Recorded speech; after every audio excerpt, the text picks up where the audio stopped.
Assalamualaikum sahabat. Dalam kisah ini aku akan bercerita tentang peristiwa yang aku alami 37 tahun yang lalu. Semoga ada hikmah yang bisa diambil. Selamat mengikuti.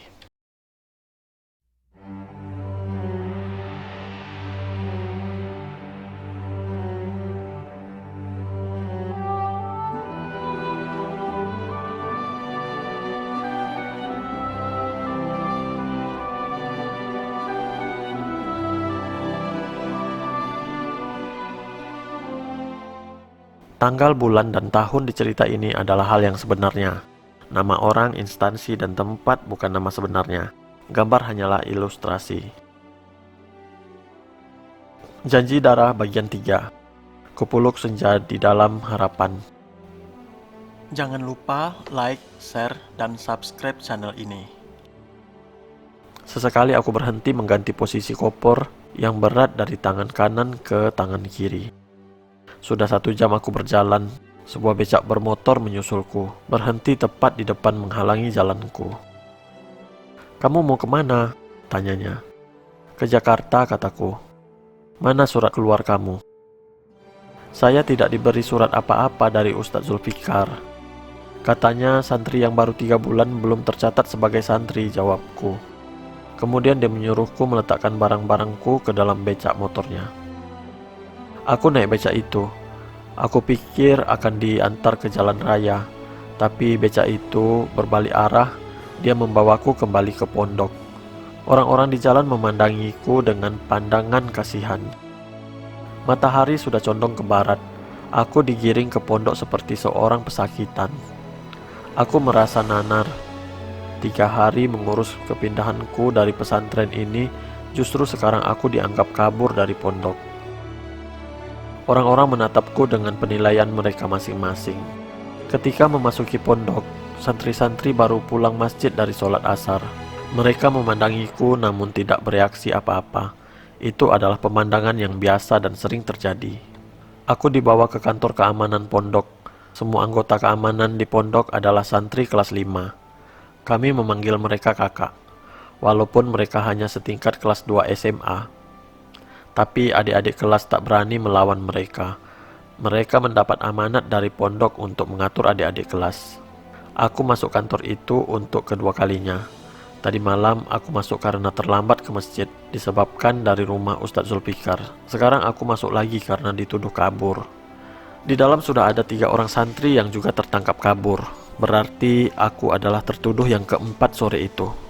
Aku lihat santri-santri itu sudah disidang dan juga ada yang dalam proses persidangan.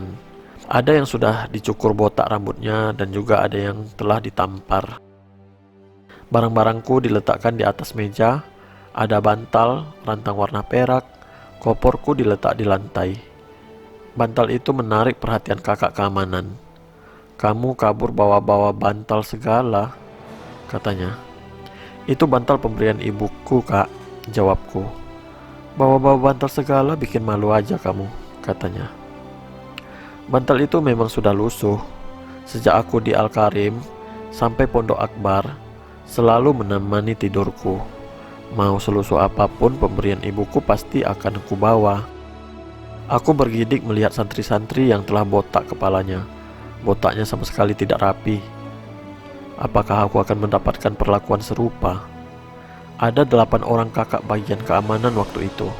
Masing-masing menyidang santri pesakitan. 1 santri, 2 orang penyidang. Aku kembali mengulangi ceritaku dari awal.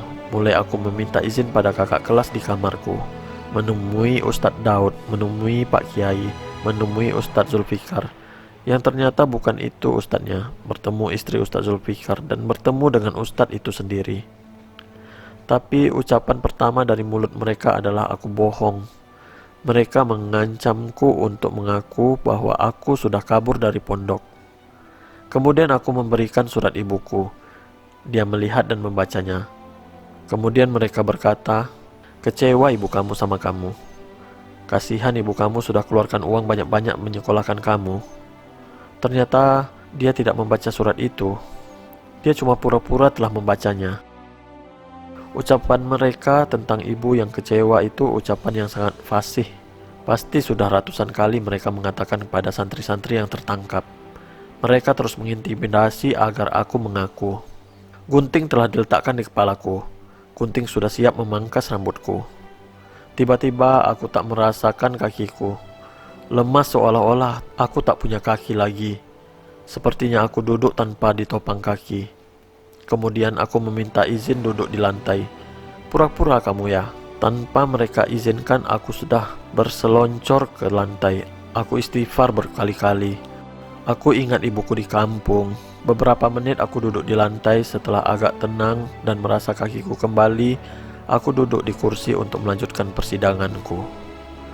Kakak keamanan itu cuma melihat diriku. Sepertinya mereka menunggu tenang untuk memutuskan persidangan. Surat ibuku masih di tangannya. Tanpa sengaja dia menggenggam surat itu dan meremas-remasnya. Itu surat ibu saya, Kak, jangan diremas, pintaku lirih. Dia kaget dan melepaskan surat ibuku dari genggamannya. Aku mengambil surat itu. Aku melihat di antara kakak-kakak itu ada kakak yang menyidangku tadi malam. Dia menyidang santri yang paling pojok yang sudah dibotaki rambutnya. Tadi malam saya sudah masuk ke sini ketika saya terlambat ke masjid dari rumah Ustadz Zulfikar. Aku menunjuk kakak itu. Bagian keamanan itu berpandang-pandangan. Kakak yang di pojok itu mengangguk kepada kakak yang menyidangku. Kakak itu yang bilang padaku tadi malam, awas jika kamu masih di sini besok.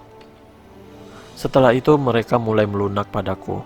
Hari sudah hampir maghrib dan aku minta izin sholat asar. Aku sholat asar di kantor itu dan aku ditunjukkan kamar istirahat. Di situ ada beberapa santri juga, santri yang masih dalam proses persidangan yang belum selesai. Maghrib pun tiba. Aku tetap di kamar itu. Aku juga merasa malu untuk balik ke kamarku karena tadi siang sudah salam-salaman ketika aku pamit. Selesai sholat maghrib dan makan, aku kembali ke rumah Ustadz Zulfikar. Aku ceritakan kejadian bagaimana aku ditangkap dan disidang. Jadi sebelum kamu pergi, kamu tak melapor ke bagian keamanan? Tanyanya. Tidak Ustadz, kan Ustadz tidak memberikan saya surat apa-apa. Ustadz bilang saya belum terdaftar jadi santri. Dia pun membalas, goblok kamu. Pergi tanpa melapor ke keamanan, itu berarti kamu kabur. Aku diam saja. Nanti saya bicara ke bagian keamanan, sambungnya lagi. Kemudian aku pamit dari rumah itu. Ustadz itu mengatakan aku goblok. Orang pertama yang mengatakan aku goblok di dunia ini. Aku sekolah TK, SD, MTSN, selalu disayangi guru karena aku anak baik dan pintar. Tapi aku sadar, bagi Ustadz itu aku bukan orang pertama yang dia katakan goblok. Dalam 3 hari, aku dikatakan bohong berkali-kali. Sesuatu yang tak pernah aku lakukan seumur hidupku. Selesai sholat isya aku tidur di kantor keamanan. Bersyukur aku cepat tidur karena lelah. Pagi selesai sarapan aku dipanggil kembali. Ternyata Ustadz Zulfikar belum sempat bertemu dengan bagian keamanan. Kakak itu bertanya dengan siapa aku ke pondok pesantren itu. Siapa yang mengantarku dan siapa yang bertanggung jawab atas diriku. Aku menceritakan bahwa aku dititipkan paman temanku pada seseorang di Tanjung Priuk. Aku kesini berdua, tapi yang satu tak pernah lagi kulihat. Dia membenarkan kalau yang sama denganku ketika datang sudah kabur. Kakak itu mengatakan, kamu punya kakak kelas di Al-Karim.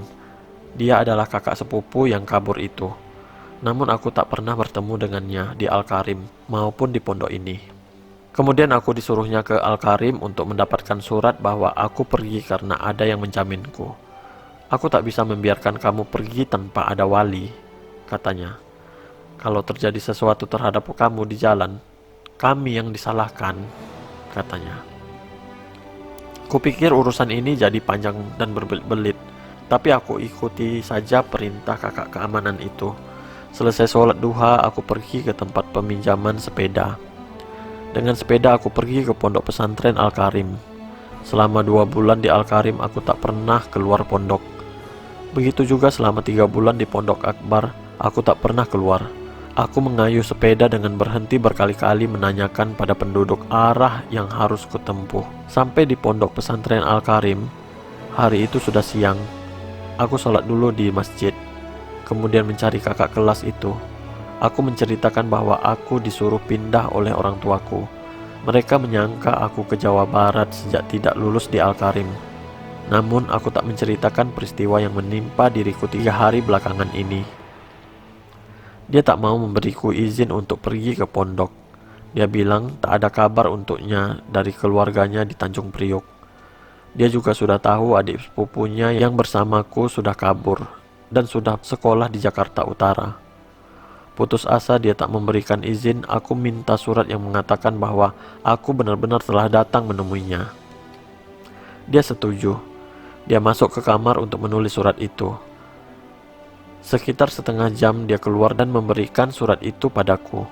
Aku lihat surat itu dilem kuat dan dilak, jangan dibuka, katanya. Kalau dibuka bagian keamanan di sana akan tahu. Mereka itu teman saya, katanya. Aku mengucapkan terima kasih. Aku benar-benar seperti menjadi anak baik dan patuh waktu itu. Surat itu memang tak aku buka. Aku tidak tahu apa isinya, bahkan aku juga tak memikirkan apa isinya. Aku mengayuh sepeda lagi menelusuri negeri yang masih asing. Sebuah perkampungan penduduk di desa Kabupaten Ponorogo, Jawa Timur. Aku melihat rumah-rumah penduduk, di depannya ada balai-balai tempat duduk. Di balai-balai itu biasanya duduk ibu-ibu separuh baya memakai baju yang hanya sedada. Ada juga yang hanya memakai kutang BH. Sebuah pemandangan yang tak akan pernah ada di kampungku. Setiba di pondok pesantren Akbar, hari sudah asar. Aku akan memberikan surat ini pada bagian keamanan. Tapi sepertinya ada bisikan dalam diriku supaya aku memberikannya setelah sholat asar saja. Aku sholat di kantor itu. Selesai sholat, kakak keamanan memanggilku. Dia bukan kakak keamanan yang menyuruhku ke Al-Karim untuk mendapatkan surat. "Sultan, kamu jadi mau pindah?" tanyanya. "Iya kak," suara kakak itu melunak. "Tadi Ustaz Zulfikar sudah bicara sama saya. Kamu mau pergi sekarang atau besok?" "Sekarang sudah sore." "Sekarang saja kak, mudah-mudahan masih ada kereta api dari Madiun ke Jakarta," kataku. Untuk pertama kalinya aku diperlakukan dengan ramah oleh bagian keamanan. Mereka selalu tampak angkuh dan berwibawa. Ada belasan bagian keamanan di pondok itu, namun waktu itu dia sendiri saja di kantor. Mungkin dia ketuanya, aku kurang tahu. Dia menulis surat keluar untukku. "Kalau ada yang bertanya di jalan, tunjukkan surat ini supaya kamu tidak dikira kabur," katanya. "Terima kasih kak," sahutku. Aku langsung mengangkat barang-barangku. Aku tak mau menunggu kantor itu ramai dengan kakak-kakak keamanan yang lain. Surat dari Al-Karim masih di sakuku. Karena sudah dapat surat keluar, aku merasa tidak perlu memberikannya. Sore itu aku kembali menelusuri jalan tanah. Tak ada orang sepanjang jalan waktu itu. Mungkin karena sudah sore. Tak ada lagi orang-orang yang lalu lalang. Tangan kananku membawa kopor, tangan kiriku menjinjing rantang dan bantal yang sudah lusuh. Lama-kelamaan kopor terasa berat. Aku memindahkannya ke tangan kiri. Begitu setiap 200 meter. 1 jam aku sudah berjalan. Entah kenapa tak ada orang lagi. Langit mulai memudar. Warna pudar itu mulai berubah ke kuning-kuningan. Aku tak tahu kenapa tak ada orang yang lewat. Sepertinya bumi membiarkan aku sendiri. Seperti langit menjadi saksi perjalananku dengan kopor, bantal, dan rantang. Di depanku langit mulai memerah. Senja telah tiba. Kupeluk senja dengan harapan. Aku berharap tiba di jalan raya sebelum gelap. Semakin memerah langit, semakin aku percepat langkahku. Aku sampai di jalan raya. Aku menunggu bus menuju ke Ponorogo, kemudian ke Madiun untuk naik kereta api ke Jakarta. Walaupun aku tak mendengar suara azan, aku merasa azan maghrib sudah berkumandang. Bus yang kutunggu datang. Aku melambaikan tangan supaya bus berhenti. "Mau kemana, dek?" tanya kondektur itu dengan ramah. "Mau ke Ponorogo," kataku. "Tinggal di Ponorogo?" tanyanya. "Tidak, saya mau ke Jakarta," kataku. "Oh, bus ini mau ke Solo," katanya. "Kalau adik mau ke Madiun, naik kereta api. Tiba di sana kita sudah jam 9 malam." Tak ada kereta api lagi. Sebaiknya adik ke Solo saja. Dari Solo ada bus ke Jakarta sampai pagi, katanya. Aku setuju. Kemudian aku naik bus tersebut. Bus itu sudah penuh. Tak apa dek, nanti ada yang turun, kata kondektur bus. Aku menurut saja. Penumpang bus itu melihat ke arahku. Walaupun temeram cahaya lampu, aku tahu mereka sedang menilaiku. Anak pondok berangkat maghrib-maghrib kembali ke Jakarta. Tapi aku merasakan kehangatan dari pandangan mereka.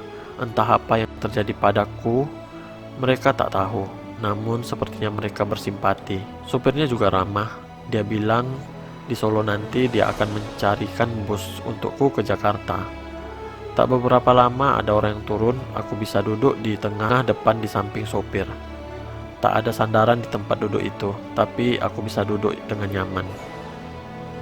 Suasana hening, sebagian besar penumpang sudah pada tidur. Aku teringat surat yang kubawa tadi dari Al-Karim. Masih dalam sakuku. Aku penasaran apa isi surat itu. Pelan-pelan kuraih dari sakuku dan kubuka. Setelah kubuka, ada amplop lain yang juga dilakban. Setelah kubaca ternyata isinya, kepada bagian keamanan di Pondok Akbar, tolong tahan santri ini di pondok. Saya tidak dikabari apa-apa tentang kepindahannya. Mohon perhatiannya, terima kasih. Air mataku jatuh bercucuran membaca surat itu. Apa yang terjadi bila surat itu tadi aku berikan? Allah masih berpihak padaku. Ibuku pasti mendoakanku. Cukup sudah yang kurasakan selama 4 hari 3 malam berakhir di Pondok Akbar. Kehidupan yang keras. Aku mulai mencintai pondok itu. Aku mulai bisa menyesuaikan diri. Aku bukannya tak betah, tapi aku pindah karena aku berada di pesantren yang salah. Air mataku kembali mengalir deras. Tak ada orang yang melihat. Aku biarkan saja jatuh bercucuran. Bus terus berjalan, penumpang pada tidur. 1 jam perjalanan, aku dapat tempat duduk yang ada sandarannya. Aku tertidur nyenyak. Sampai di Solo pukul 1 pagi. Untuk sementara bersambung dulu. Jangan lupa like, share, dan subscribe ya. Terima kasih telah menonton. Tunggu dulu, jangan kemana-mana dulu. Kami masih ada beberapa video yang bisa Anda tonton di channel ini. Saya Handika, mohon undur diri. Wassalamualaikum warahmatullahi wabarakatuh.